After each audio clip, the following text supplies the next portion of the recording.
Dr. Gupta, thank you so much for the opportunity.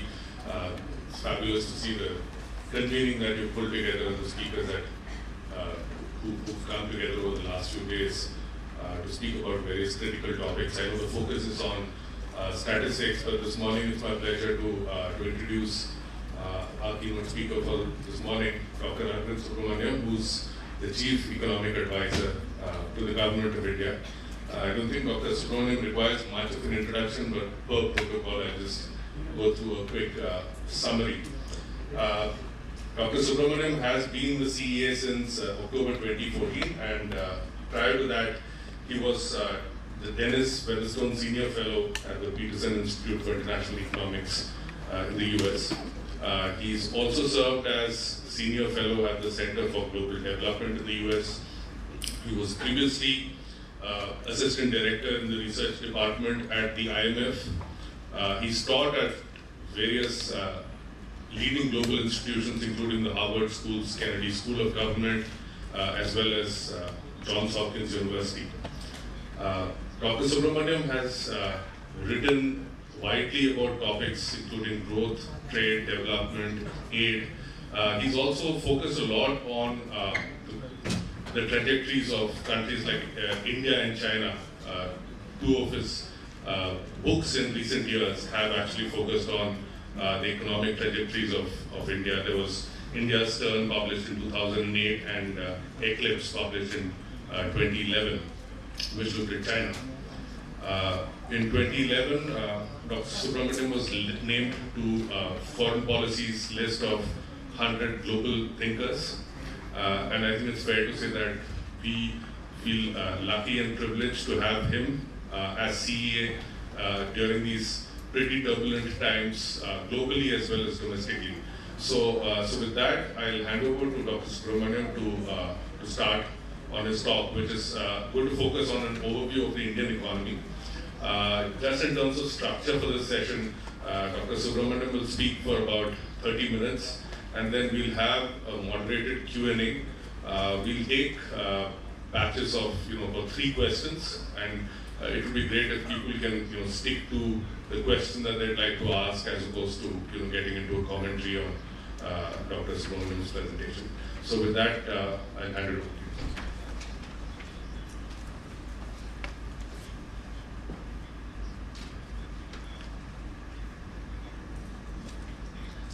Good morning, everyone. Thanks to Hari, the Gates Foundation, Sharbol, my good friend, and the organizers for inviting me here. It's great to be here. It's my 3rd time coming to Patna. I hope you won't get bored when I come and kind of keep talking about the Indian economy and the work we're doing in my office. I want to let's say focus today on a few of the topics that we discussed in the economic survey. So I will get into that. I want to just, for those who perhaps don't know, I mean, you all probably know about the economic survey, but just want to give you some background to it. The economic survey is meant to be a kind of description of how the economy has done in the year just preceded, and kind of looks ahead to some extent. What I did when I came was to actually physically also change, both physically and content-wise, change the survey. We now have 2 volumes in the survey. Volume 2 looks back at what's happened. It's an amazing compendium of facts, data, description about the Indian economy. And in volume 1, we build upon that. And volume 1, which used to be earlier 1 chapter written by the CEA, is now a whole volume. And what we try and do in this volume is to actually look forward, and we try and do a lot of kind of simple research and analysis to highlight some of the key policy issues. So it's because I honestly do believe that economics and economists can serve a valuable function by doing serious, simple analysis, and providing ideas for policy, which I think are going to be terribly important. You know, I do believe, as John Maynard Keynes said at the end of his great book, that in the end it's ideas, not vested interests, that determine good and evil in society. So I think generating ideas is really very, very important, and that's what we try and do in the survey. And in fact, last year I was here to discuss the Bihar Economic Survey. So I'm sure you're also doing very similar things, and I was very excited to hear about that. And one of the things I would like to do, and last year Karthik and I discussed this when we were talking about this, is that it would be nice to have kind of offices of chief economic advisors in all the states, or in some of the states. I think that's something that I want to spend a little bit of time devoting, trying to create such places in at least a few states, perhaps even including Bihar, where you can generate capacity to do analysis and generate ideas for policy making. So with those kind of prefatory remarks, let me just launch into this year's survey. We have three broad themes in this year's economic survey. First is the macro situation, what's happening globally, what's happening to India in terms of growth, inflation, fiscal performance, etc., etc. And then one theme which I think we used quite a lot of, which I felt was very important, is that the problem of exit in India. I think the great South Indian or Tamilian Indian intellectual Rajaji had this great phrase called India had become a license quota permit Raj long ago. It's a very evocative phrase. But of course, what he had in mind was, a license quota Raj in relation to entry, firms coming in. But I think what I felt was that, in India, we've made great progress on entry. Licensing has been liberalized. We've opened up to the world economy. FDI is now very, very open. In fact, one of the big successes of this economy in the last couple of years. We've really managed to attract FDI inflows. But I think, exit is proving to be still quite a challenge in the Indian economy. And I think it takes a big toll in terms of how much money we spend, how factors are locked into inefficient uses, and other pathologies that we all know that restricted entry also apply to, my favorite example, of course, is fertilizer, where, we really can't exit from this sector. A lot of inefficient firms still remain, and it's not as if they're providing a whole lot of employment either. So I think that's a problem, and we see that across the board, whether it's the fertilizer sector, the agriculture sector. In fact, one of the main macroeconomic challenges we face today, which is this overhang of over-indebtedness both in the corporate sector and in the banking sector, is very much an exit problem. Some mistakes were made in the past, but we can't seem to get out of it, and that's, I think, a big problem. And the government has passed a bankruptcy law, which I think will help in that regard. But I think exit is something that is a theme that pervades and permeates this year's economic survey. The third topic or theme is what we would call strengthening the state. We have 4 chapters on this. We have a chapter on fiscal capacity. I'll talk about that to some extent. We have a chapter, last year when we presented the survey, people said, you focus on subsidies, but you don't focus on, what we do for the richer sections of society by way of, giving away stuff. And in fact, the Prime Minister often says that when you give money to the poor, you call it subsidies.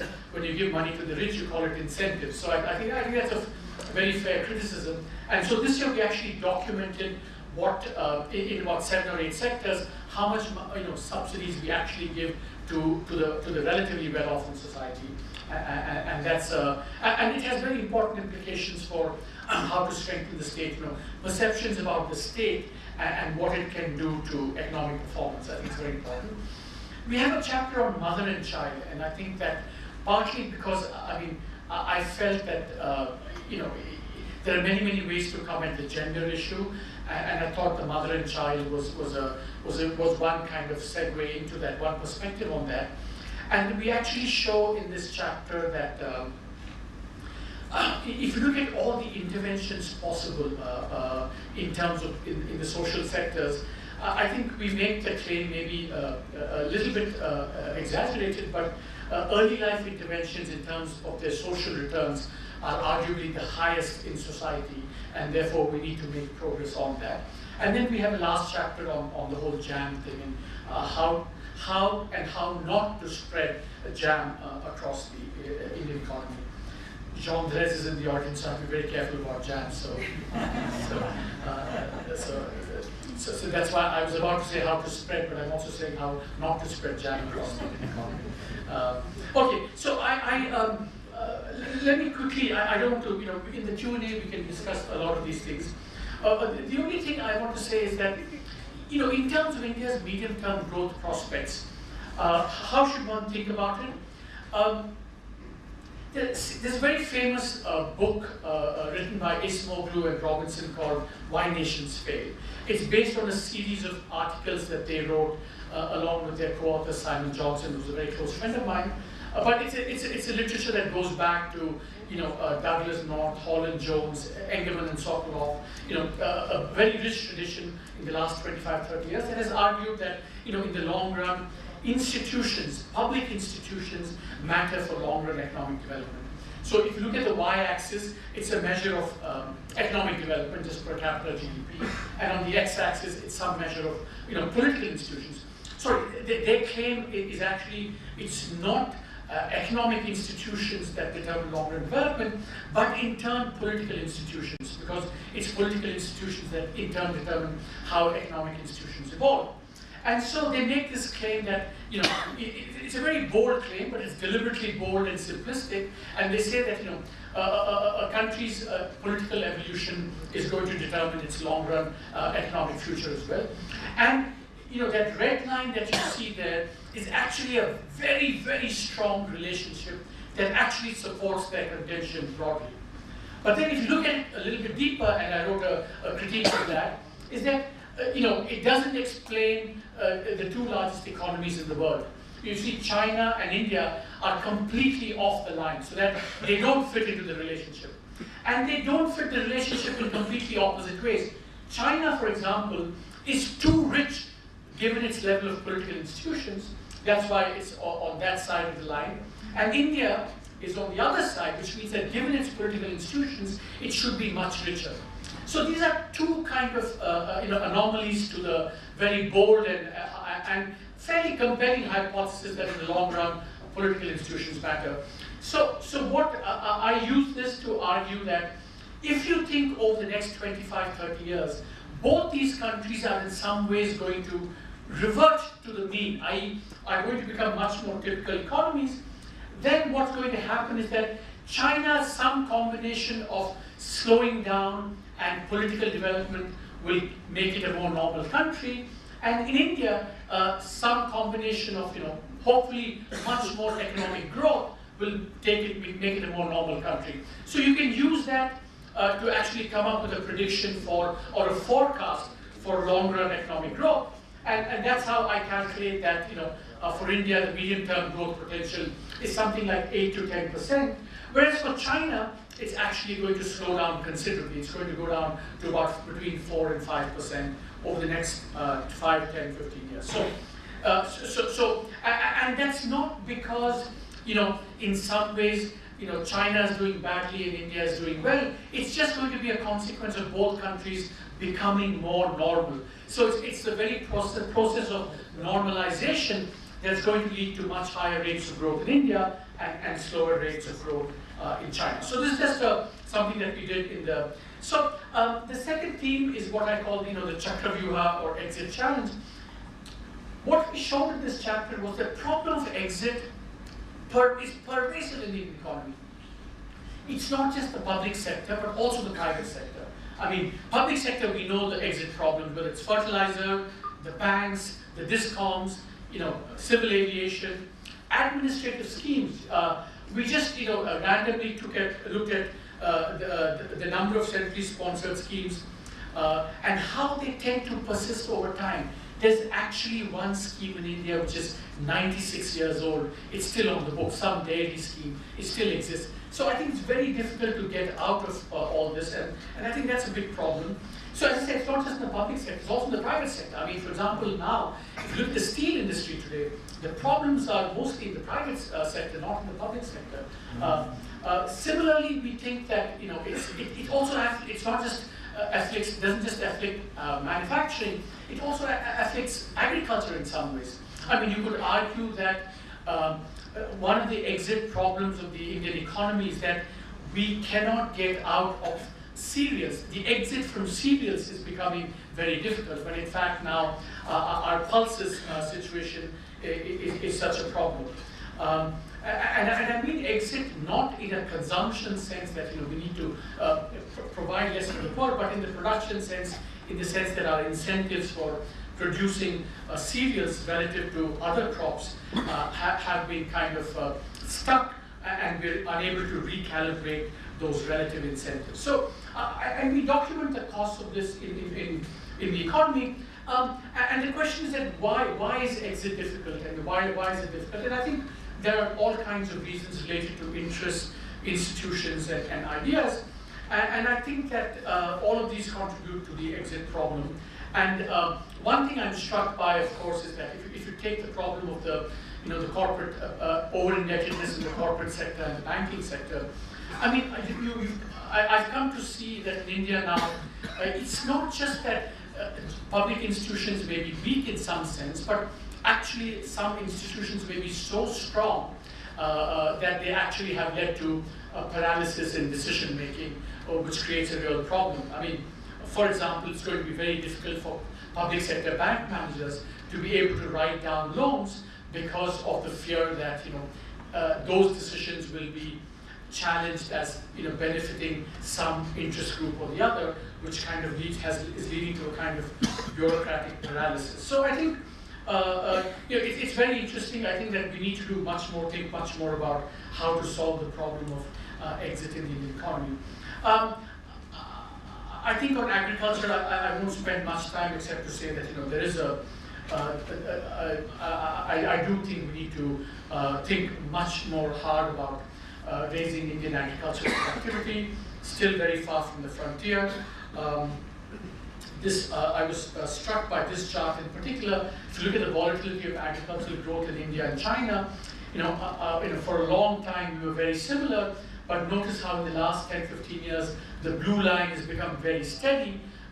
China somehow has managed to crack at least the volatility problem, and Indian agriculture still seems to be pretty volatile. So I think that both raising agricultural productivity, but also protecting poor and small farmers against this volatility, I think are going to be two big challenges for the Indian economy going ahead. My favorite example, we have a whole chapter on the fertilizer situation. The calculation that we do is that of the total urea subsidy of about 50,000 crores, we calculate that 24% of that goes to inefficient firms.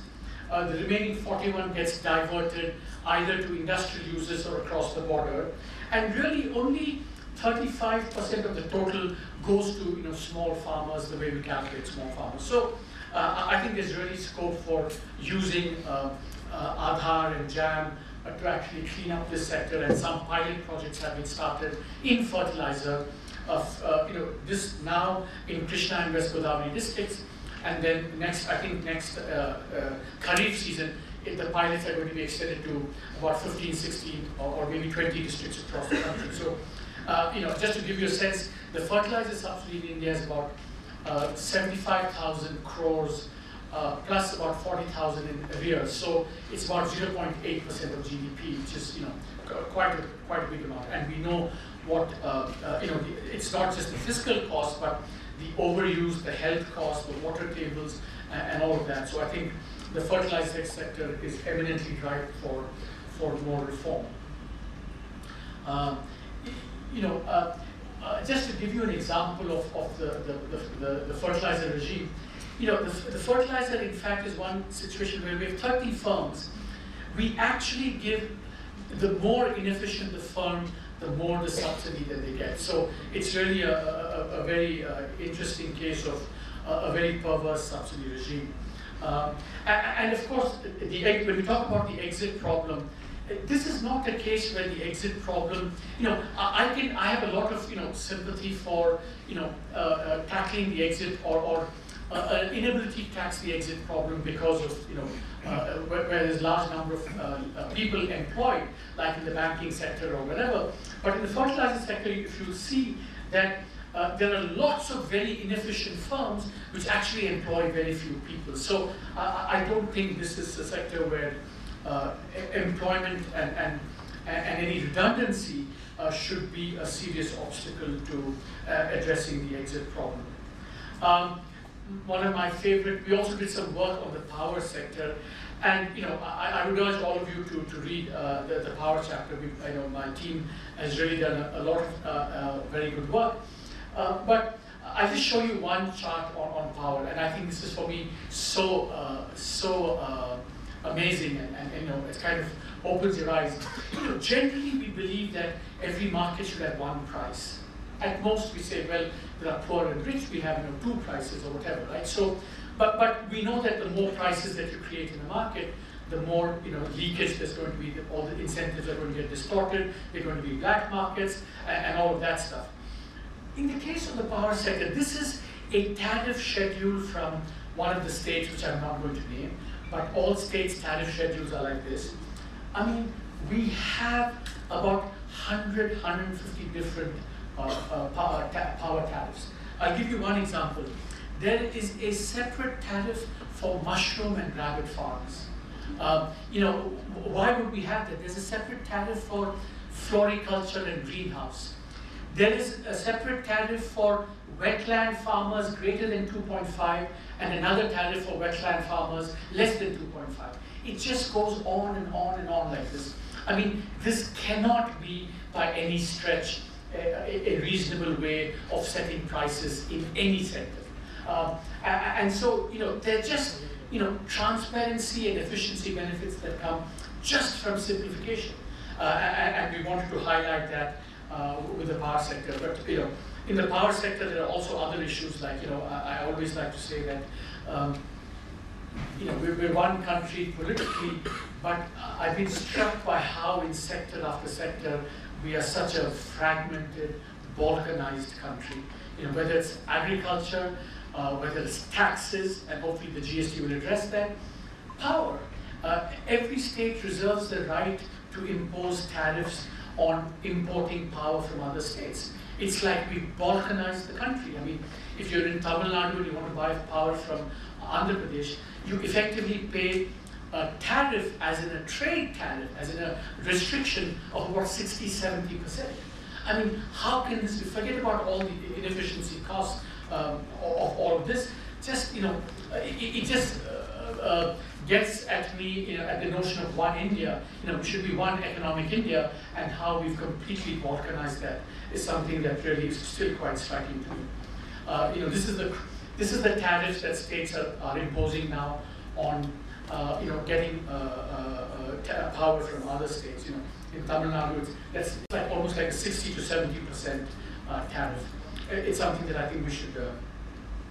So there's also a chapter on employment in the survey, and but since then, actually, I'm very excited to report that last week the government passed a series of measures to boost the clothing sector, and I was heavily involved in that. Because I think that if you look at the employment challenge facing India, it's enormous, everyone recognizes that. And the challenge really is to get a lot more formal sector jobs, high productivity jobs, and of course, jobs that can generate exports, can generate growth, and jobs that have the potential for social transformation. And the clothing sector is just fantastic in that respect because it's very labor intensive. For every unit of investment, you get something like 25–30 times more return in clothing that you do in auto and steel. And also, it's a sector that employs a lot of women. I mean, almost 80% of workers in the sector are women. And so if we could boost this sector, we could get jobs, we could get exports, we could get employment, and we could get social transformation as well. So the economic empowerment of women, I think, can happen via the clothing sector. And the experience of Bangladesh actually is very telling in this regard, that labor force participation rates increased, fertility rates declined over a very short period of time in Bangladesh. I'm sure for a lot of reasons, but one of them also was the fact of the takeoff in the garment and apparel sector, which led to very high levels of employment for women. So last week, Cabinet approved a series of measures to boost, including a very good employment subsidy for the sector and some de facto export subsidies as well. And we made the case that this was important because there's a historic opportunity for India, because China is vacating share which India could usefully occupy. So I'm very excited about the clothing sector because of its potential for employment creation and social transformation in particular. So I think that's very... Now, last, I think it's probably the most important, probably most interesting for you. I'm sorry to bore you with other stuff, but I think that, see, one of the questions we asked in this survey was, does India tax too much or too little? Does the government tax too much or too little? Does the government spend too much or too little?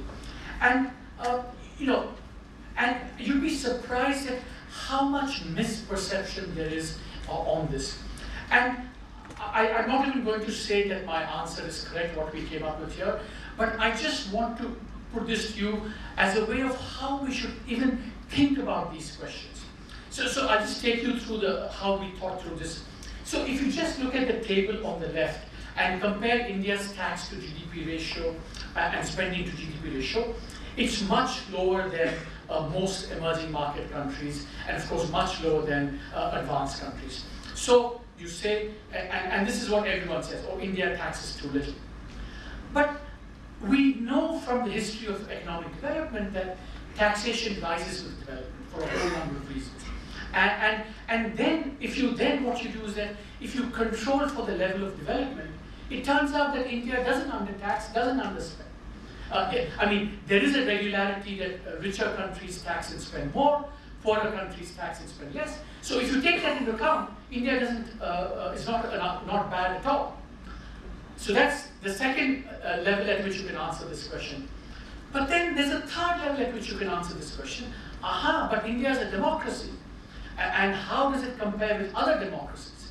Because we know that generally democracies tend to have larger states because they have this pressure to redistribute, because especially if there's poverty and inequality, then you want to satisfy the median voter. The median voter is not very rich, and therefore there's more redistribution going on. So if you take that into account, it does turn out to be the case that India, if you control for the fact that it's a democracy, it actually does undertax and underspend. So that's the third level. So one, just simple comparison, undertaxes. Controlling for the level of development, it's okay, but controlling for the level of political development, it does undertax and underspend. But it doesn't stop there. And I want to take you to that last chart. However, you could make the case that even a democracy like the United States, what that chart shows is, it compares India in red, independent India, and the black line is post-Great Depression America, and the light blue, the blue line is America after the Civil War. So essentially the point is that even democracies, the reason they started spending more was because of 2 world wars and then the welfare state in the 40s. So in a sense, because they were affected by these major shocks, that's what led, I mean, among other things, to a rapid expansion of the state. So in that sense, I think, even though I said just a while ago that amongst democracies, India underspends and undertaxes, but if you control for the historical evolution of these democracies and what particular events happened there which didn't happen in India, I think one should be a little bit more careful about any clear assessment about whether India overtaxes or overspends. And then we have a number of I think we say some things about therefore, but India does need to spend more, no question about it, the government. And how do we generate the resources? And I think there's a very interesting political economy question here about how we should do that. I think if you want to induce more voluntary compliance, I think that the state needs to be perceived as more legitimate and more, more efficient. And so I think that's why those are the things we need to work on if we want to, expand, which we do, the role of the state in India. Of course, I think India has very few taxpayers, and I think that's something that we can talk about in the discussion. So we actually calculated how much we give away to the well-off. So what we did was we took the top 40% in the NSS, and then just looked at 7 or 8 sectors and looked at the subsidies that we give, i.e., how much do we, for this class, how much do we actually subsidize the consumption of kerosene, railways, power, gold, LPG, etc. And this is just a small list, and just this list generates something like, at least 75,000 crore of subsidy to the middle class. So I think the notion that only the poor are getting subsidized is something that we should really disabuse ourselves out of. And I'm not even looking at the IITs, the IIMs, all kinds of other things that we do for the middle. I mean, it's amazing how in India. Even the rich feel they're very poor. So that's something that is a pathology that we need to think about more carefully. So, but I think this serves as a useful corrective to always focusing on subsidies for the poor, when in fact I think the middle class and the well-off are not doing so badly by living off the state either. So this is something that we did. We have a whole chapter on mother and child. And this graph just shows what the return is on the y-axis relative to when we intervene at the age of the child. And we start before 0 because, of course, pregnant mothers also are very important. And one of the things I was struck by here in this is that that I was told that the average Indian woman at the end of pregnancy is lighter than the average African woman at the beginning of pregnancy. So I think that the whole gamut of issues related to mother and child, I think are really very, very important. Need a lot more discussion and attention. And of course, there's a kind of just even forget about any which I think are very important intrinsic reasons why we should promote this. Even from the point of view of productivity and exploiting the demographic dividend, I think the returns are very huge. So some of the interventions that we discuss that could help, including providing nutrition to pregnant mothers, and open defecation. It turns out, if you look at the recent data, it's very interesting how open defecation and the weight of children are highly correlated. The height and weight of infants are correlated. So I think that we need to work on that. And of course, there's a whole agenda here of how do we think about interventions to change social norms and behavior. So I think we're at a very early stage in thinking on this, but I really think there's a huge, very important research and policy agenda that awaits more discussion and action, I think. This is the based on the most recent data, we show that early life health is much worse in the areas of high open defecation. So there's actually a correlation between sanitation and children's health as well. We have this chapter on how to spread jam across India's economy. I think the one thing I would say, one of the things that I came away from this chapter learning is that there are two, I think, new insights here. Stable is incomprehensible, but two things that I learned from this. One is that when I was thinking about, JAM is this Jan Dhan, Aadhaar, mobile, which kind of leads to direct benefit transfers for a whole range of, to replace a whole range of subsidies. There are two things that I learned which I didn't know before, which I want to share with you. We've known that, the problem with JAM is that you have to, there's what we call the first mile problem, the identification, the lists, and all of that stuff. We know there's a last mile problem, the whole problem of financial inclusion. And these are serious problems. But two things I learned. I think I learned also that there's a big middle mile problem. That if you want to, make this politically acceptable and feasible. The retailer who runs the fertilizer shop, the PDS shop, his incentives have to be kind of taken into account. Because if you actually, and the more kind of controversial way of putting it is that if you completely eliminate corruption, the incentives for the guy PDS will not be there, or the fertilizer shop, and it can get into all kinds of difficulties of actually making this thing work. So I think we need to think about the middle mile problem. If we are going to go for jam, how do we incentivize the middle person to do this? I think is actually very important. The last thing I would say is a more policy thing is that we came up, without being too immodest, I would claim that jam was something, a term that we invented last year. But we have a new term this year as well, which we call BAPU, which is that, given that last mile problems are very acute still, that the notion that we can have direct benefit transfers for food and kerosene, I think we're very far away from that. I mean, if we jump into that, there are going to be a whole lot of legitimate beneficiaries who will be left out, what we call exclusion errors.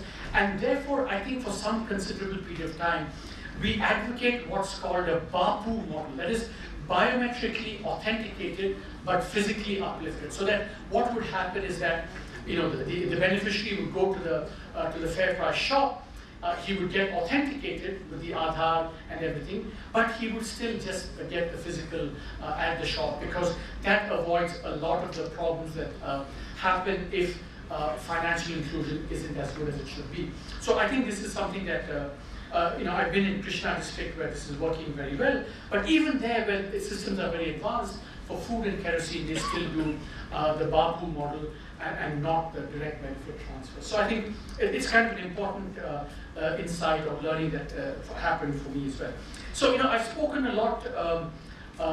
There's some interesting things we do on the jam. We calculate how prepared are different states for implementing jam, and we find that most states are not ready to implement jam, at least in the sense of going all the way with the financial inclusion in place and doing the direct benefit transfers. We have basically the red map shows that very few states are actually ready for in rural areas for full development of jam. So I think we need to go at a steady pace, checking every time that we're not creating exclusion errors and doing it in a very judicious fashion as we go ahead on this. So I've spoken a lot. I think that maybe we can talk about this. I'm very my overall assessment of the economy, how it is. I think we've just had a major shock in the world, as you know. Brexit has happened. I think that we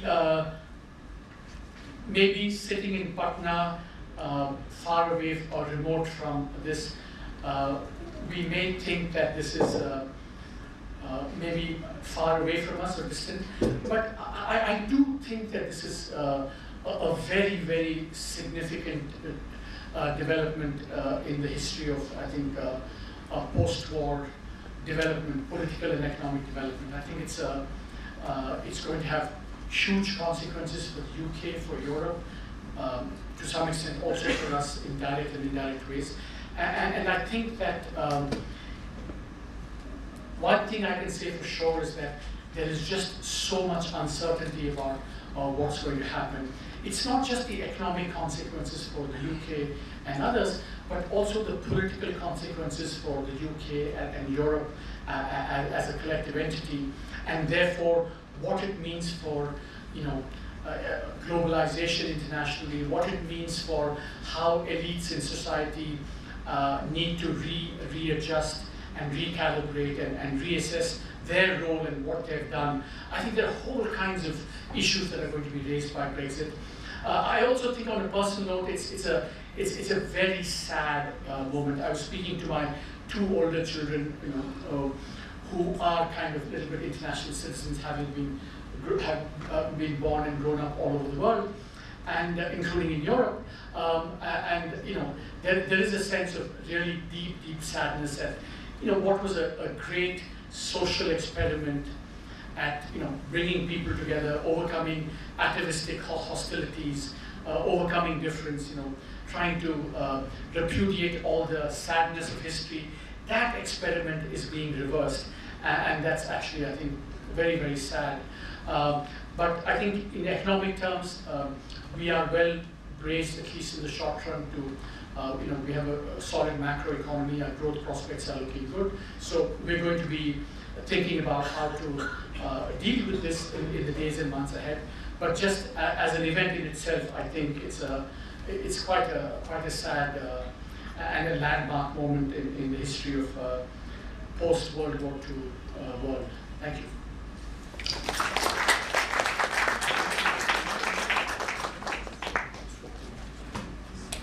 Thanks a lot, Dr. Subramanian. So we started at 9:40. Can we go on to 10:40, or should we end at 10:30? Accordingly. Okay. So we have about 10 minutes for questions and answers. So if people can raise their hands, I'll pick you randomly. Just begin by identifying yourselves and your organizational affiliation if you choose, and just stick to a concise question if possible. If there are any comments on what Dr. Subramanian spoke, we can get to during the tea break. Yeah. Good morning, I am R.K. Das from Avar, Patna. Sir, this our about in India, around 50% of 50% of the geographical area of India is under cultivation, mostly for food crops. So, but in the world average is about 10% or so. And second thing is that this annual per capita availability of the fresh water is about 1700, and which was in 2005. Now it has also reduced, and we are now fast sliding into water stress country from water stress to water scarce country. So my request would be, sir, can there be a legislation to stop usurpation of the arable land, fertile arable land, by the secondary and tertiary sector? And second thing, can we have also land and water magistrates in all agricultural districts of the country to enforce the land and water magistrate, so that they would enforce whatever the area-specific crops should be grown and what should be the efficient cultural practices, mostly for conserving and efficient use of the water. Thank you. Thank you. So we'll take 2 more questions and then I'll ask Dr. Subramanian. Yeah. So Arvind, I want to congratulate you for a wonderful presentation, very comprehensive, and you also brought in Brexit, etc. towards the end. So excellent. So I have just 2 thoughts, and I'd like to respond to it. Development obviously will need resources, and principally tax resources in a very important way. Now, I think my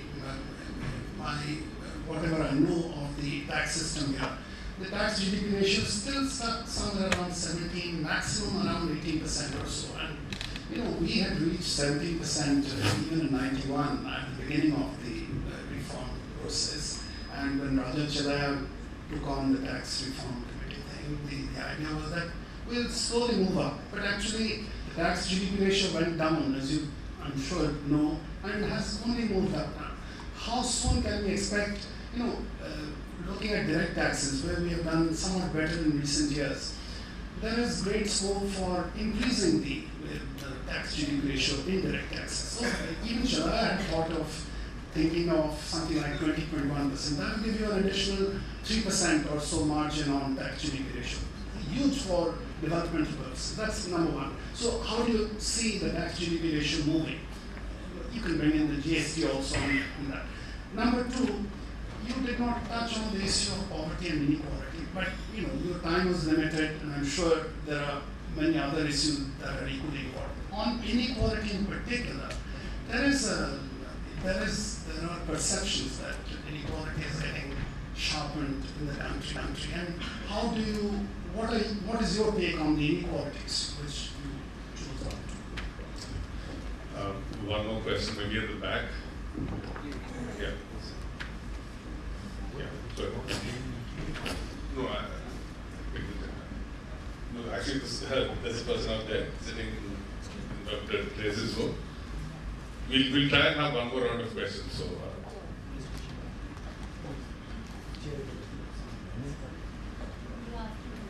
Sir, absolutely. I'm Manish from NDTV.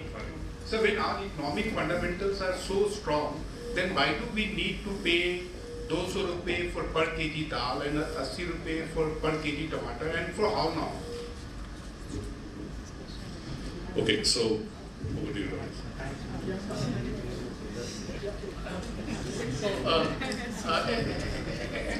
Excellent questions. Hello, yeah. Excellent questions. You know, on water, I share with you completely the anxiety about what a water scarce country we're becoming. Especially if you add on the long-term pressures coming from climate change, the fact that we're a downstream country from China. I think all of these things make water, I think, a terribly important policy issue. And I'm not an expert on this, and what I've not thought through completely is, how do you do this? Would passing legislation, having land and water magistrates help?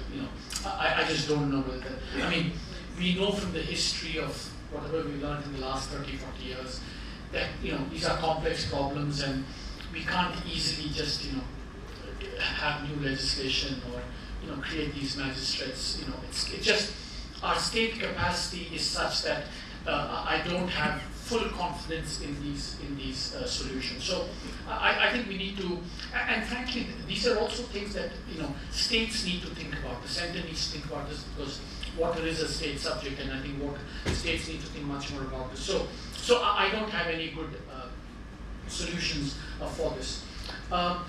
On Pulin's question, Pulin, firstly on the tax to GDP ratio, the fact that it's been stuck for such a long time, I completely agree. I have two responses to you. I do think that we need to get up to, we're at about, you're exactly right, we're about 17 state and center. I think the GST will impart some additional buoyancy to that over time. I'm fairly confident of that. But I am of the view that, the history of development is such that you get economic and political development when you actually increase direct taxes, because that's what creates the connection between the citizens and the state. And there, I think that so you see the chart on the left-hand side. We calculated the ratio of taxpayers to voters in any society. And you can see that this is direct income taxpayers. And India is pretty much at the bottom. And for democracies, I think we're very, very poor. Again, adjusted. So I think the big thrust has to come from expanding it. We calculate that ratio of taxpayers to voters, which is 4%, should actually rise to about 23%, the number of taxpayers. So that's what we need to do. And we have a chart there on the right-hand side. This is one of those areas where you can actually reform by stealth. What China did was, this. I think the red one is China, and the red one is India, and this is just India. There's a similar chart for China. See how we've actually consciously raised our exemption limits, and see how per capita GDP has behaved. If we had just not done anything, which is what China did, automatically growth brings more and more people into the tax bracket. And I think this is a case where I think we can. So I think the action has to be in terms of getting more direct income taxpayers, and the government is actually very, very, I think, keen on this issue. Of course, we have to do it in a way without becoming tax terrorists, without harassing the taxpayer and so on. But I think, how can we have a country where, where only, we had some calculations in terms of where, where the tax limit is relative to per capita GDP. I think we need to do much more of that. I think there's no question about that. On inequality, let me tell you where I'll be honest with you, I kind of push back a little bit at this. I think this is a terribly important subject. There's no question about it. I push back a little bit because this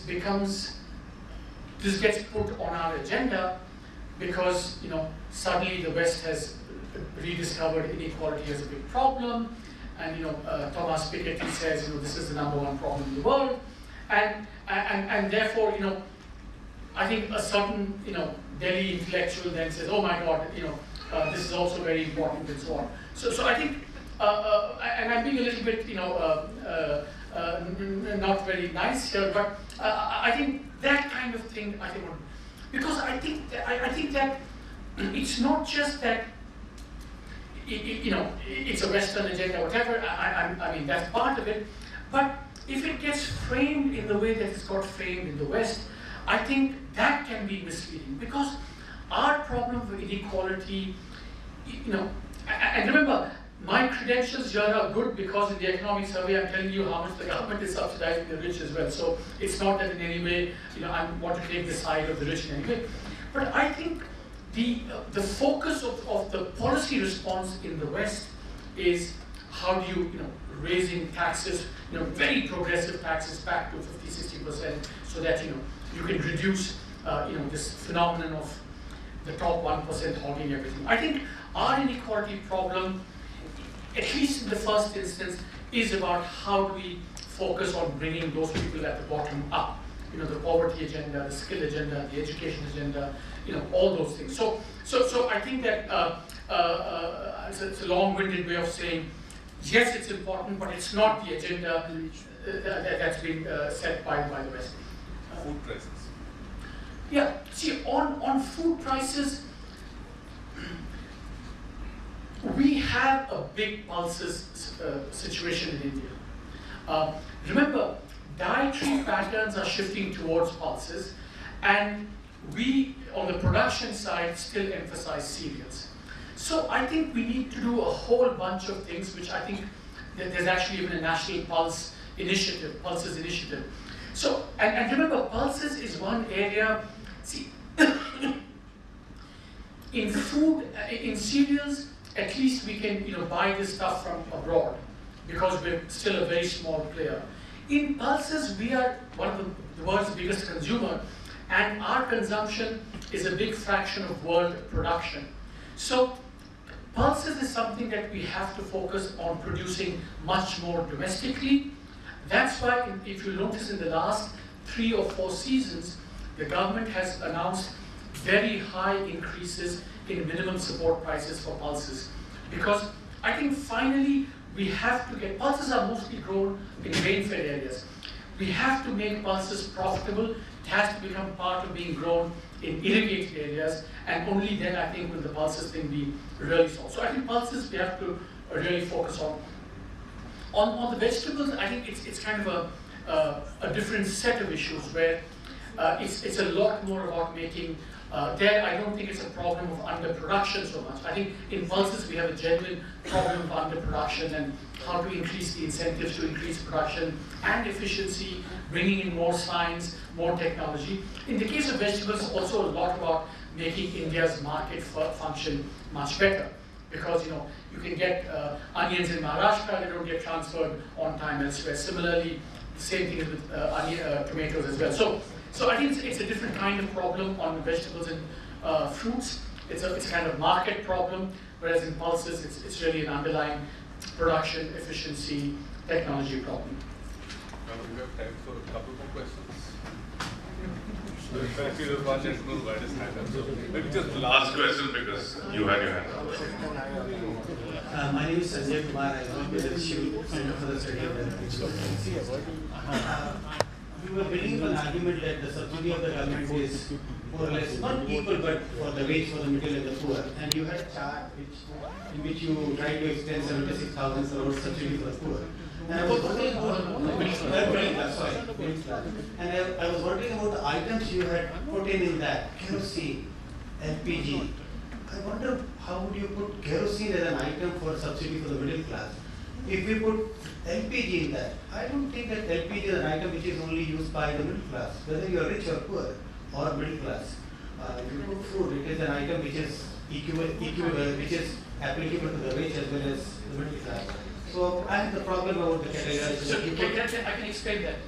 So what is there in the poor when you talk about substitute to the poor? Which are the items there on the poor? Only PDS. Again, please don't get me wrong here. That for the poor, we know the focus is on food, kerosene, sorry. Those are well documented, well known. So what we did here was we picked items that are consumed by the top 40%. So even if you take something like gas, a lot of the top 40% consume gas. Now the question is that cooking gas. I mean, there's no reason why that should. So it's not that cooking gas per se is not the criterion for which you should have whether or not to have subsidies. It's who consumes them that you should do that. So in cooking gas, we chose the top 40% and then said they get subsidized. Why should they, and what's the cost? So it's not a commodity-wise picking up. Kerosene is also from the data. This is NSS data. The top 40% seem to consume kerosene as well. So, I know there are a bunch of other hands, but we are out of time, unfortunately. Maybe there's time during the tea break to have some further conversations. But thank you so much, Dr. Subramanian. Fabulous talk. I mean, very diverse set of areas that you touched upon. As you said, the challenges before us, nationally as well as globally, are going to require us to up our game. I was very intrigued by the comment you made about the state level CEA type office. We weren't able to get to a discussion on that, but hopefully that's something that institutions like ADRI, etc. can pursue in states like Bihar. It would be great to see this level of analytics and data being brought to bear on policy formulation as well. So thank you so much, and with that we end the session. Thank you so much, and I'm very, very happy with such an informative exposition on the Indian level. And I'm very sorry, but I'm sure there are many questions, but I think many of them can be answered over tea. And I would now like to ask Mr. Manoj Rai from Times of India to present you the coffee table book, both of you, the chairman. Thank you so much. Thank you so much, and I ask Dr. Simita Lal to present the souvenir.